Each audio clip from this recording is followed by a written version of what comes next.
Bienvenue sur Angelus TV, c'est Chemin, troisième édition de cette saison 2022 qui est déjà la deuxième saison. Merci d'être là et merci d'être fidèle à cette émission francophone. Alors aujourd'hui, c'est une émission un petit peu spéciale parce que nous n'allons pas aller à Rome. Il y a quelques nouvelles de Rome, mais pendant la dernière édition, nous avons couvert à peu près tout ce qui était de l'actualité importante et donc on couvrira l'actualité récente dans la prochaine édition de Chemin. Mais aujourd'hui, nous allons parler énormément de la paroisse, de ce qui s'y passe et surtout du carême que nous préparons avec Monsieur l'abbé. Bien le bonjour Monsieur l'abbé. Bonjour Comment Denis, allez-vous? très bien. Parfait. Alors écoutez, nous allons entrer en carême le mercredi 3, c'est ça, le 3 mars? Mercredi prochain, pas Voilà. demain, mais Oui. Et alors celui d'après. Alors, c'est un événement évidemment comme tous les ans dans notre paroisse, comme dans toutes les paroisses catholiques du monde. Cette année, des activités vont être proposées? tout à fait, c'est un temps très important avant Pâques, qui est la plus grande fête chrétienne. Et donc, nous rentrons avec toute l'Église dans un temps de préparation à Pâques. Alors nous allons parler dans quelques instants du sens de Pâques et de ce à quoi ça correspond et pourquoi c'est important. Mais en termes d'organisation dans la Déjà, paroisse, mercredi prochain, donc c'est mercredi des Cendres, la messe française, francophone, sera célébrée à 20h à l'église du Sacré-Cœur, avec, bien sûr, le rite de l'imposition des cendres sur la tête, qui est un rite de pénitence pour entrer dans ces 40 jours de conversion. il faut rappeler qu'en Roumanie, on ne met pas les cendres sur le front comme on le connaît en France. Oui, C'est plus une imposition au-dessus de la tête, c'est au-dessus ça? de la tête, Fait tomber des exactement. cendres. Voilà. C'est un temps de pénitence. Alors, pendant le temps du carême, notre paroisse propose des temps forts de confession tous les mercredis entre 19h et 20h, Alors ça se passe où? tous les mercredis au Sacré-Cœur de Dans la Bucarest, chapelle, je veux dans dire. la Dans la chapelle de chapelle. Bucarest. Voilà. Tout à fait. Et puis, à 20h, les conférences de carême, qui sont un cheminement spirituel, une sorte d'exercice spirituel pour les chrétiens, puisque justement, le temps du carême, c'est un temps plus particulier de vigilance, d'exigence, de prière. On en parlera tout à l'heure. Donc, c'est deux choses très importantes. Donc, confession, conférence de carême. Et aussi, nous allons proposer cette année, d'une manière communautaire, un temps de jeûne. Très bien.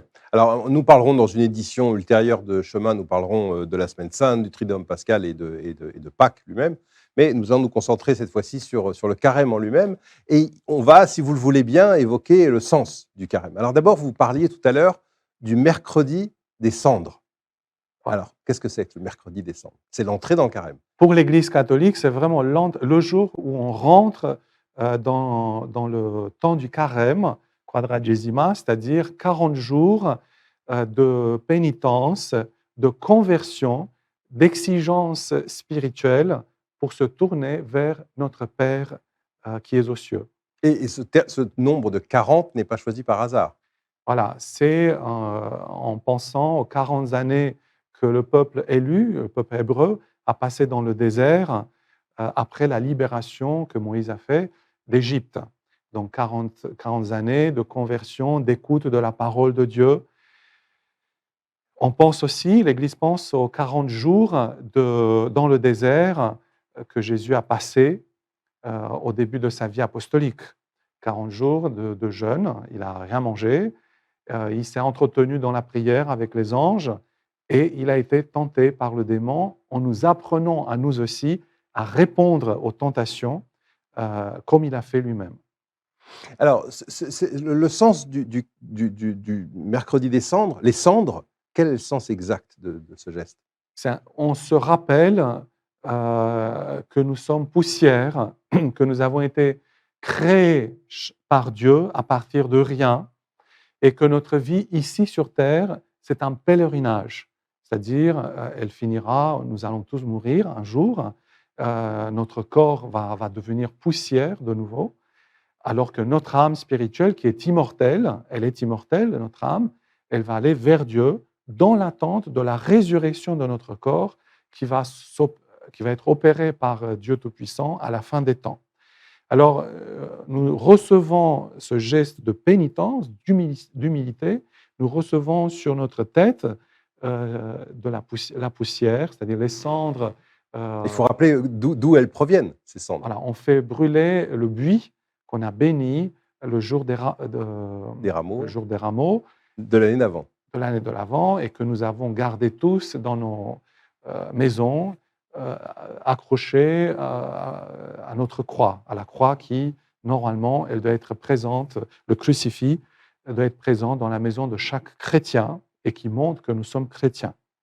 Alors, à partir de ces buis, dans la paroisse, on les ramasse et puis on les brûle. Et les cendres qui en Découle, résultent, oui. voilà,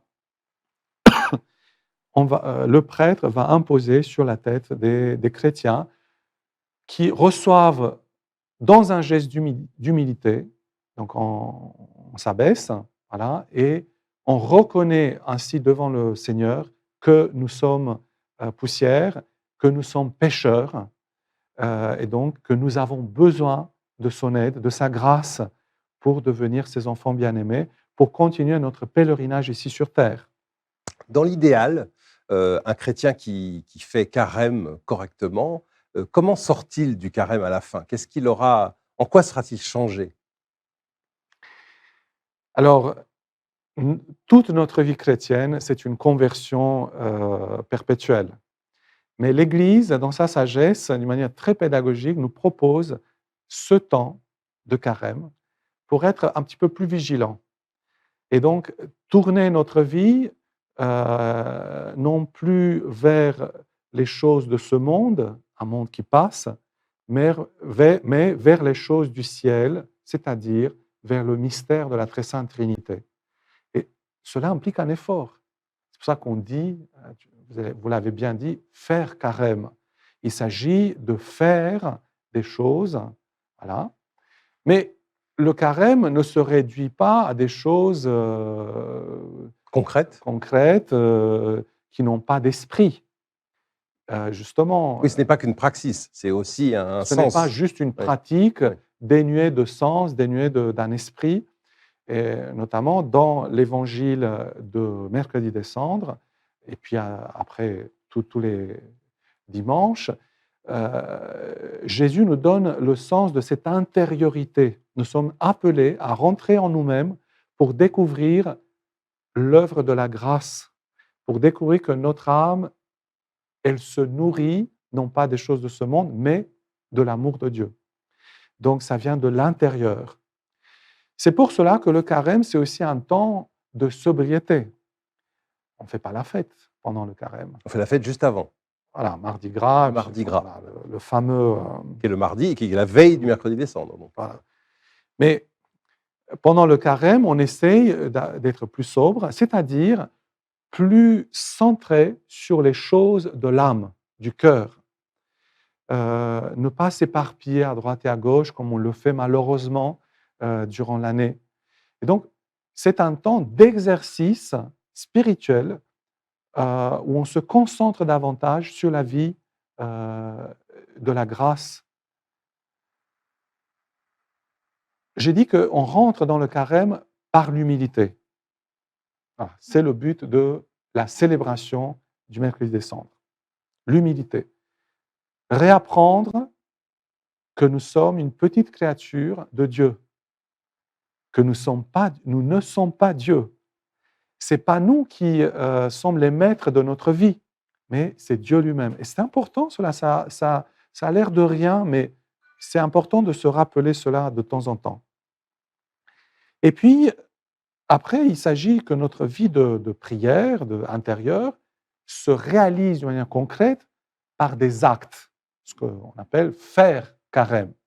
Alors, il y a 3 grands axes qui donnent un peu l'esprit de ce carême, qui nous aident à incarner, si vous voulez, notre désir de conversion, puisqu'il s'agit d'un désir d'abord. D'abord, c'est la prière. On fait carême en priant davantage. Et j'en profite pour encourager chacun de nos paroissiens à redécouvrir l'exigence de la prière du matin et de la prière du soir. Et si on peut, à midi, prier L'Angélus. l'Angélus. Mhm. Voilà. Alors, nous allons essayer en première semaine du carême, de publier un vademecum, c'est-à-dire un petit livre. Celui-là, c'est un grand livre, mais un petit livre très bien fait, avec les prières chrétiennes, la prière du matin, la prière du soir, et puis comment faire sa confession, l'examen de conscience, etc. Il faut savoir qu'il existe aussi, pour ceux qui sont en mobilité permanente, il existe des applications sur les téléphones, que ce soit iOS ou Android, qui permettent de faire l'Angélus, qui permettent, Oui, voilà, qui sont une aide parce qu'elles vous rappellent, elles vous notifient, c'est maintenant, c'est maintenant. Donc, ah, mais pour ceux qui sont en mobilité, c'est déjà bien. tout à fait, tout à fait. Alors, mais la prière, voilà, redécouvrir ce dialogue profond de l'âme, de notre âme avec Jésus, avec le Père céleste, avec l'Esprit Saint. Et est-ce qu'en 2022, les gens savent prier? Non, on ne sait jamais prier. Même après des années et des années de vie sacerdotale, on reste toujours au béaba. On sait faire un petit peu comme un petit enfant. On ne sait pas prier. La prière, c'est un don de Dieu. C'est peut-être le don le plus précieux. Voilà. C'est une grâce de Dieu. Pendant le carême, on se fait tout petit, dans l'humilité du cœur, et on invoque l'Esprit Saint qui nous apprend à prier. Est-ce qu'il y a des moyens pratiques, j'allais dire, pour réduire le bruit autour, le bruit ambiant qui empêche justement, qui empêche de se mettre en état d'oraison, par exemple, et donc à l'écoute? C'est exactement le carême, le but du carême. Comme Jésus a été amené par l'Esprit Saint, nous dit l'Écriture, dans le désert pendant 40 jours, eh bien, ayons nous aussi la délicatesse, l'attention et le courage de se laisser mener dans notre vie quotidienne par l'Esprit Saint dans le désert. Prenons un temps de désert chaque jour pour être à l'écoute de Dieu, ce qu'on appelle la prière. Alors, on ne sait pas prier. Et c'est pour cela que nous allons aider nos paroissiens en publiant ce manuel de prière. Vous savez, l'âme de la prière, c'est l'humilité. On ne s'invente pas dans la prière. Je dis bien, on ne s'invente pas, c'est l'Esprit Saint qui invente. Mais l'Esprit Saint, il a parlé à travers les Écritures, les Saintes Écritures, voilà, les psaumes, et à travers la tradition de l'Église. Alors, nous recevons de l'Église des belles prières, une manière de prier, et nous nous mettons à son école. Et puis, nous allons découvrir très vite, quand l'Esprit Saint souffle de l'intérieur, eh bien, nous allons prier dans l'Esprit Saint. Nous allons trouver notre manière personnelle à chacun de nous de prier. Alors, la plus belle des prières, évidemment, c'est la Sainte Messe. La Sainte Messe le dimanche, évidemment, mais pourquoi pas aussi en semaine. Une prière, si j'ose dire, spécifique du temps du carême, c'est le chemin de croix. Et l'Église nous invite chaque vendredi, de manière particulière, de prier ce chemin de croix, c'est-à-dire être avec Jésus sur le chemin de sa passion. Et donc, il y a une prière avec des stations, 14 stations, 15 stations, ça dépend. Et puis, on médite sur la passion du Christ, sur cet amour de Jésus qui a porté les péchés du monde. Alors, ça, c'est la prière, première chose. Ensuite, c'est le jeûne. Jeûne, c'est vraiment ce que Jésus a vécu pendant ces 40 jours au désert. Apprendre à ne plus regarder d'abord la nourriture de l'homme, mais la nourriture de l'âme, la nourriture que Dieu nous donne. Et donc, pour cela, commençons par l'humilité, c'est-à-dire mettons de côté la nourriture. Ce que nous allons proposer, selon la tradition de l'Église catholique, il y a 2 jours de jeûne, mercredi et vendredi. Alors, l'Église a gardé de manière ordinaire que le vendredi, mais sachez que dans la tradition, il y avait toujours aussi le mercredi, le jour où Jésus a été vendu par Pilate. Voilà. Dans l'Église orthodoxe, il y a aussi le jour du lundi. On appelle le jeûne des anges. Voilà, parce que justement, quand on commence à jeûner, on, on devient quelque part comme les anges, c'est-à-dire plus attentif aux choses de Dieu qu'aux choses des hommes. Moins corporel. Voilà, voilà. Alors, le but du jeûne, évidemment, ce n'est pas d'abord maigrir, mais c'est d'être plus attentif, plus énergique par rapport à la prière, par rapport euh, à l'écoute de la parole de Dieu, par rapport au discernement de Dieu dans notre vie. Apprendre à voir notre travail, notre famille, les problèmes que nous avons, nos maladies, avec les yeux de Dieu et non pas avec les yeux de l'homme.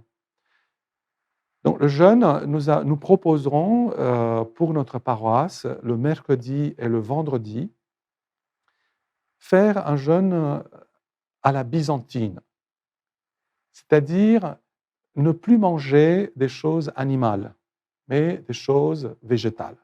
Voilà. Évidemment, il y a 2 jours spécifiques pendant le temps du carême, mercredi des cendres et vendredi saint, juste avant Pâques, où l'Église nous demande d'une manière expresse de faire jeûne et abstinence, c'est-à-dire vraiment ne pas manger de viande du tout et d'avoir un seul repas, si possible, assez Ça frugal. concerne les adultes et qui sont en bonne santé. Voilà, tous ceux qui ont eu déjà 14 ans, Voilà, voilà, ou bien qui ne portent pas des maladies très graves, bien sûr. ou bien qui ne sont pas très âgés. Bien Alors, sûr. le jeûne. Le jeûne, vraiment, je pense que c'est le début de la conversion. Il n'y a pas de conversion sans le jeûne, Est-ce que c'est parce qu'il n'y a pas de conversion sans effort, déjà, en général?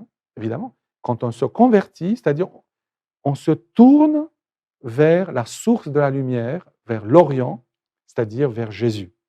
Mais ce mouvement de se tourner des ténèbres vers la lumière, ça implique de notre part un effort. Et ne pensons pas qu'on est quelqu'un d'extraordinaire. Non, nous sommes des humbles pécheurs.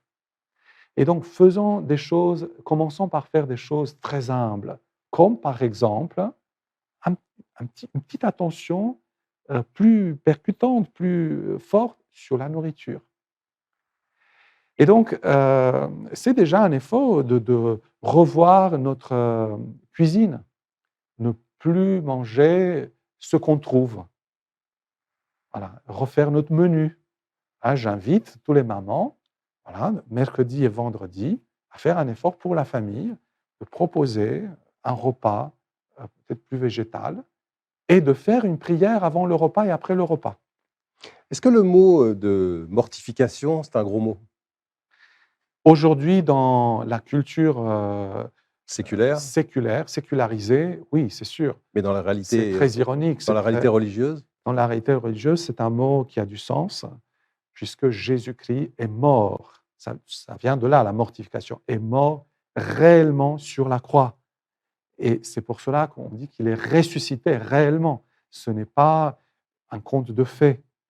Et quiconque a vécu dans sa vie la réalité de la maladie, donc la maladie c'est comme une mort, eh bien sait que ce mot de mortification a du sens. Alors mortification veut dire je transforme par la grâce de Dieu, par l'amour de Dieu, la souffrance humaine. Je fais don de ma souffrance au Seigneur. Ouais. Donc c'est quelque chose de positif. Ce n'est pas se tuer pour devenir peut-être plus spirituel, c'est pas ça. C'est donner à Dieu tout ce que je suis. La maladie, mon corps, mon âme, bien sûr, mais mon âme, parfois, c'est tellement spirituel que je risque de passer à côté. Nous sommes des êtres mixtes, corporels et spirituels. Et par notre corps, nous apprenons à devenir chrétiens. Le jeûne, on reviendra pendant le temps du carême. Et puis, troisième chose, l'aumône. Alors, je vais laisser notre ami Vincent en parler davantage sur l'aumône, mais je vais donner quand même l'esprit. C'est une demande expresse de Jésus pour le temps du carême. faire l'aumône. L'aumône, quand on dit l'aumône, on pense tout de suite à l'argent. Et c'est une chose très importante pour le chrétien de se responsabiliser face à l'Église, c'est-à-dire à l'œuvre de Dieu dans le monde, et à aider de manière pécuniaire ce qu'on appelle le denier de l'Église. D'accord? Alors, mais l'aumône, c'est aussi l'aumône du temps, de notre temps. Donnez du temps à vos enfants. Alors, les papas, faites un sacrifice de ne pas passer trop de temps à votre boulot, mais de passer du temps davantage avec vos enfants, avec votre épouse, avec mamie et papy qui sont seuls, qui ont besoin de notre présence. L'aumône, c'est aussi s'engager, donc donner son temps, dans l'Église, dans une mission spécifique auprès des pauvres.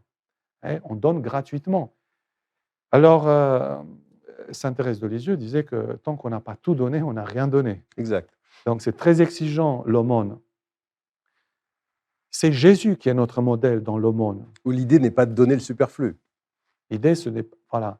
Et donc, c'est à chacun de se mettre devant Jésus, devant le Christ, au début du carême, et de dire voilà, je vais faire un gros sacrifice, Seigneur, vraiment quelque chose qui me coûte, et je vais aider le Christ, qui est l'époux de l'Église. Et je pense que l'Église, elle est en grand besoin aujourd'hui, notamment à cause des temps que nous vivons, qui sont extrêmement difficiles, et qu'elle a besoin du soutien de chacun. Voilà, donc ces trois choses, un petit peu qui donnent l'esprit du carême. Je dirais un esprit qui va s'incarner dans la vie personnelle de chacun de nous, dans un amour plus grand. Le carême, il est fait pour apprendre à aimer davantage Dieu et mes frères, dans une charité plus débordante. Donc avoir le courage d'aller vers les autres, avoir de la miséricorde. Voilà. Ensuite, le temps du carême, c'est aussi le temps de la confession, où l'Église demande d'une manière spécifique à chaque chrétien d'aller se confesser, au moins une fois dans l'année, au temps pascal. Pour Pâques. Voilà. Le carême, c'est préparer Pâques. Et donc, j'invite et j'encourage chacun de nous d'aller rencontrer Jésus dans le sacrement de la confession. Mais alors, la question que je vous ai posée sur la prière, à savoir est-ce qu'on savait encore prier, est-ce que cette question n'est pas aussi valide pour la confession? Est-ce que la confession, c'est à la mode en 2022 et est-ce qu'on sait encore se confesser ou en tout cas s'y préparer? C'est quelque chose qui a été malheureusement oublié dans l'Église occidentale. Alors bien sûr, depuis quelques années, il y a un renouveau, mais d'une manière générale, voilà, on a oublié ce que c'est la confession. C'est devenu un luxe. On se confesse en général une fois dans l'année, alors que la confession, c'est un sacrement qui est fait à être répété. Et puis, il faut rappeler quelque chose de très pratique, c'est que plus c'est souvent, plus c'est facile. Exactement. Alors, moi, je pense, selon mon expérience, mon humble expérience, qu'au moins tous les 3 semaines, pour ne pas oublier les circonstances de nos manquements d'amour, de vérité. Voilà. Alors, on se confesse toujours à un prêtre. On ne se confesse pas à un laïc. C'est le prêtre qui est le représentant de Jésus sur terre. Et c'est Jésus lui-même présent dans le prêtre qui me donne ce qu'on appelle l'absolution, c'est-à-dire le pardon de tous mes péchés. Donc, ce qui est un des 7 sacrements. Exact, voilà. Et donc, c'est un sacrement qui m'aide à renaître, qui me donne la paix de l'Esprit Saint, qui me donne la force de l'Esprit Saint pour continuer ma route. On peut se confesser à n'importe quel prêtre, même s'il ne connaît pas notre langue. On dit nos péchés et puis on reçoit la confession, l'absolution. Mais j'encourage, je pense que la confession, elle doit faire partie intégrante de notre chemin de conversion. Non pas simplement une fois dans l'année, mais vraiment tout au long de l'année. Qu'est-ce qu'on peut dire, qu'est-ce que vous pouvez dire maintenant, là, en direct, aux gens qui n'ont pas approché le confessionnal depuis des années et des années et qui donc ont une appréhension, une peur, enfin voilà, une angoisse à l'idée d'y aller et aussi, probablement des questions par rapport à la complexité de l'acte. Qu'est-ce que vous pouvez leur dire pour les convaincre de vous rejoindre? D'aller se confesser une première fois. Je pense toujours à Monseigneur, au bienheureux Vladimir Guica. Quand il a rencontré quelqu'un qui était athée, qui était vraiment très loin de la foi, c'était toujours sa première question. Depuis quand vous n'êtes pas confessé? C'est étonnant, parce que nous, on ne demanderait pas ça. On serait par discuter, par faire une approche un peu Stratégique? stratégique. Tout ça. Et non, lui, il allait directement. C'est-à-dire qu'il y croyait à la grâce de la confession, que c'est Jésus qui vient à ta rencontre et qui ouvre la carapace qui t'entoure du péché, qui te donne la lumière pour voir le péché. La meilleure préparation à la confession, c'est la confession elle-même. C'est très étonnant. Voilà. Donc, ne pas avoir peur. Ne pas avoir peur. Alors, bien sûr, l'Église propose un examen de conscience, ce qu'on appelle un examen de conscience. Il y a des multiples examens de conscience pour illuminer par la grâce notre conscience pour voir dans la lumière du Christ les ombres de notre âme. Rappelons qu'il est aussi utile de le faire tous les soirs, son examen de conscience. No- Évidemment, quand on fait la prière du soir, normalement, chaque chrétien fait un petit examen de conscience dans son cœur et demande pardon au Seigneur pour ce qui n'a pas été conforme à l'amour de Dieu ce jour-là. Et donc, l'examen de conscience, il est important de le faire, ça nous prépare. Voilà. Mais l'acte de la confession, c'est vraiment une rencontre unique, personnelle, avec Jésus miséricordieux et qui connaît très bien notre cœur. Si on oublie des péchés, Jésus, il le sait. Alors, dans la confession, évidemment, nous sommes sincères. On ne joue pas avec le bon Dieu, on ne peut pas lui cacher des choses. C'est d'ailleurs un péché, un gros péché de cacher.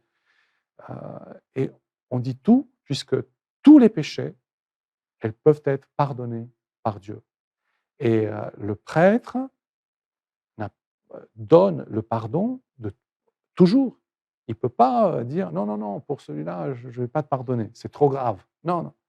Et puis il y a euh, le secret de la confession. C'est la confession, c'est vraiment moi et Jésus. C'est tout. Nous, on dit dans l'Église que les prêtres ne sont que l'oreille du Christ. Qui écoute, voilà.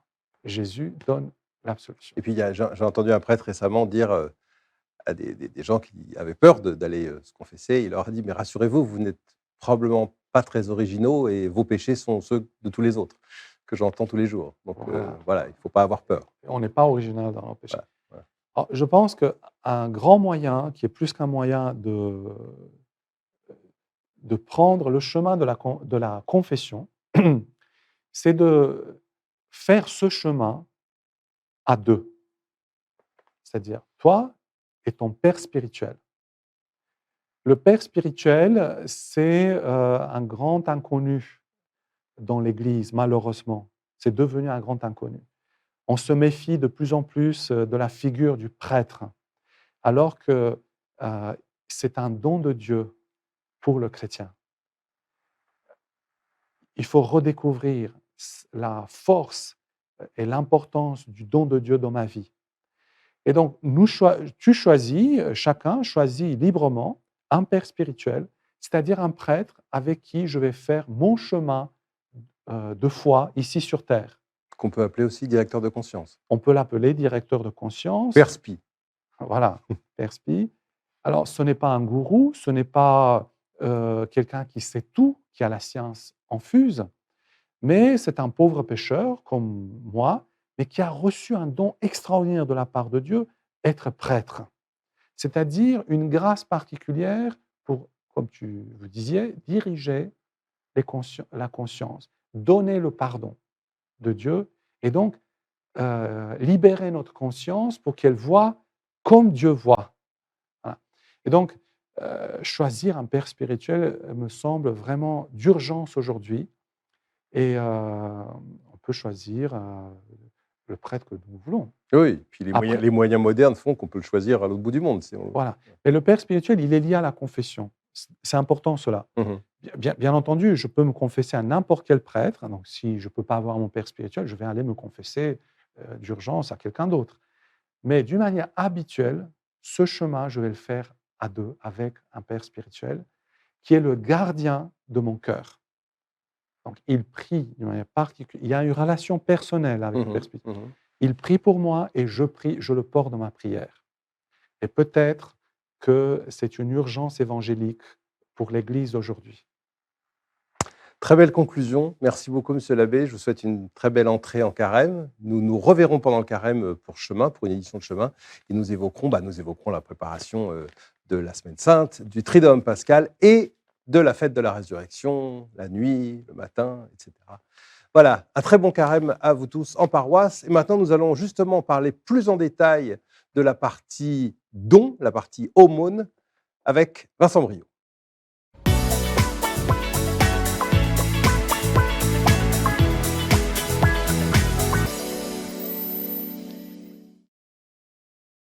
Chose promise, chose due, on parle de l'aumône et on en parle évidemment, dès qu'il s'agit d'argent, on en parle avec qui? Avec le trésorier de la paroisse francophone, mon ami Vincent Briot. Bien le bonjour Vincent. Bonjour Denis. Alors l'abbé nous a expliqué tout à l'heure que l'aumône, c'est une des quasi-obligations du carême, donc ça tombe bien, c'est pour ça que vous êtes là, pour en parler. Alors qu'est-ce qui est à disposition des paroissiens pour aider concrètement pendant le carême? Effectivement, le carême, donc, c'est un temps de l'effort et un temps de l'effort pour donner aussi. Et donc, c'est un moment privilégié pour le denier du culte. Donc, le denier du culte, c'est la contribution de chacun d'entre nous, puisque nous sommes chacun d'entre nous une pierre de l'Église. Et chaque pierre doit apporter sa contribution à la vie et aux missions de l'Église. Et donc, la contribution financière est essentielle pour mener ces différentes missions. Et au niveau de notre paroisse, il y a trois axes de dépenses principaux. Il y a l'entretien de notre église et du presbytère qui nécessite des entretiens, des petites réparations. Oui, et c'est un besoin permanent. C'est un besoin permanent. Donc, on peut donner effectivement en permanence, mais comme je le disais, le carême est un moment privilégié pour donner. Donc, premier axe, l'église et le presbytère. Deuxième axe de dépenses récurrent également, c'est un soutien matériel à notre prêtre. Tout simplement des produits d'hygiène, l'alimentation, l'essence. Comme chacun le sait, l'essence a beaucoup augmenté ces derniers temps. Donc, voilà. Et le troisième axe, c'est un soutien à l'animation pastorale, que fait notamment notre prêtre. Donc, c'est de soutien, par exemple, aux personnes âgées isolées, qui sont régulièrement visitées par notre prêtre. C'est l'animation pastorale, particulièrement auprès des jeunes. Donc, les veillées qui sont faites avec les jeunes. Tous les événements. Voilà, qui sont suivis de repas, qu'il faut financer, bien sûr, simplement. Bien sûr. Et d'autres types de missions, les émissions, par exemple, le soutien aux scouts, les sorties scouts. Oui. Voilà. Oui. Donc, tout ça, ce sont aussi des dépenses peut-être pas récurrentes, mais qui arrivent régulièrement. C'est-à-dire que les paroissiens en général n'imaginent pas la totalité, à quel point les dépenses sont importantes, parce qu'il y a énormément de petits postes additionnels. Oui, mais c'est comme dans n'importe quel foyer, finalement. Exactement. C'est le même type de dépenses. Et il faut rappeler un malentendu qui court souvent, parce qu'il y a écrit à l'entrée de la chapelle Ambassade de France. Donc beaucoup de paroissiens croient qu'elle est entretenue de fait par la France, ce qui n'est pas le cas. Non, elle n'est pas entretenue, il n'y a pas de loyer payé. Voilà. Mais l'entretien est aux frais, je vais dire, des utilisateurs. Voilà, absolument. Donc c'est très important. C'est très important. C'est très important. Et donc, on fait appel à la générosité de chaque paroissien, et notamment pendant ce temps de carême. Alors, pratiquement, comment est-ce qu'on peut aider? Comment est-ce qu'on peut donner? Il y a plusieurs possibilités. Pour ceux qui ont leur revenu en Roumanie, localisé en Roumanie, il y a là 3 possibilités. Des dons libres, que chacun peut faire à l'association Totus Tous, qui est l'association en fait qui recueille les dons de la communauté francophone. Voilà, dont les coordonnées bancaires sont sur le site de la paroisse. Exactement. Voilà. Il suffit de cliquer sur « Je fais un don ». Oui. Voilà. Il y a la possibilité de reverser une partie de son impôt sur le revenu. Donc ça concerne pour les salariés en Roumanie. Donc on peut reverser 3,5% de l'impôt sur le revenu qui est payé par notre employeur. Pour ça, il y a un formulaire fiscal qui s'appelle le formulaire 230. Alors, qui le remplit, l'employeur ou Alors, l'employé? Il va être pré-rempli par nous, avec les coordonnées de l'association qui va recevoir les dons. D'accord. Et ensuite, chacun doit remplir ses propres coordonnées. D'accord. On Et peut le demander- donner à qui une fois que c'est fait? Alors, soit on le dépose à l'administration fiscale de laquelle On dépend. on dépend, soit vous pouvez le donner au père Yann Thomas Reganou ou à moi-même. D'accord. Donc, pas à son employeur, pas à l'employeur. Alors, si l'employeur veut le poster auprès de l'administration fiscale, il n'y a pas de souci. D'accord. On peut demander l'aide de son employeur pour le remplir, pour savoir exactement quels ont été les revenus réalisés. D'accord. Très bien. Et la troisième possibilité, pour les responsables d'entreprise, c'est du sponsoring défiscalisé. Donc la loi roumaine permet également de défiscaliser une partie des dons d'entreprise. Donc il y a certaines règles. Ceux qui sont intéressés pour le faire peuvent me contacter D'accord. directement. Très bien. Les coordonnées sont sur le site de la paroisse. Également. Très bien. Voilà. Enfin, pour ceux qui ont leurs revenus localisés en France, parce qu'il y en a certains. Ou ailleurs, ou à l'étranger. Voilà. Vous pouvez donner à travers une association française qui s'appelle Europe Chrétienne, qui elle-même à son tour va rediriger ses dons vers l'association Totus Tuus. Mais qui va permettre pour les Français de défiscaliser le don en France. à hauteur de 66%. Oui, 60%. 60%, d'accord. Parfait. Voilà. Et donc avec ces méthodes-là, normalement, on est armé. On est armé, mais voilà, il faut que ce soit fait régulièrement. Voilà. Il y a la possibilité aussi sur le site de faire un PayPal. On peut faire du PayPal, effectivement. Qui arrive dans la même association. Qui arrive dans la même association. Il y a plusieurs dons qui sont pré-réglés, mais on peut faire également des dons libres. Très bien. Voilà, donc c'est quelque chose que certains paroissiens, je sais, font des dons mensuels. On peut faire des versements programmés mensuels. La fréquence est libre, mais encore une fois, donc le carême, c'est une période privilégiée pour faire un effort particulier. Alors, Vincent, si vous le voulez bien, on vous réinvitera dans Chemin pour nous dire comment ça s'est passé, si nos paroissiens ont été à l'écoute de votre appel. Et puis voilà, on vous remercie beaucoup. On vous souhaite un très bon carême, une très belle entrée dans le carême. Merci, Denis. Chers amis, voilà pour cette édition de Chemin. Nous nous retrouvons d'ici une quinzaine de jours environ pour une édition en plein carême. Voilà, d'ici là, très bon carême à vous, très belle entrée dans le carême.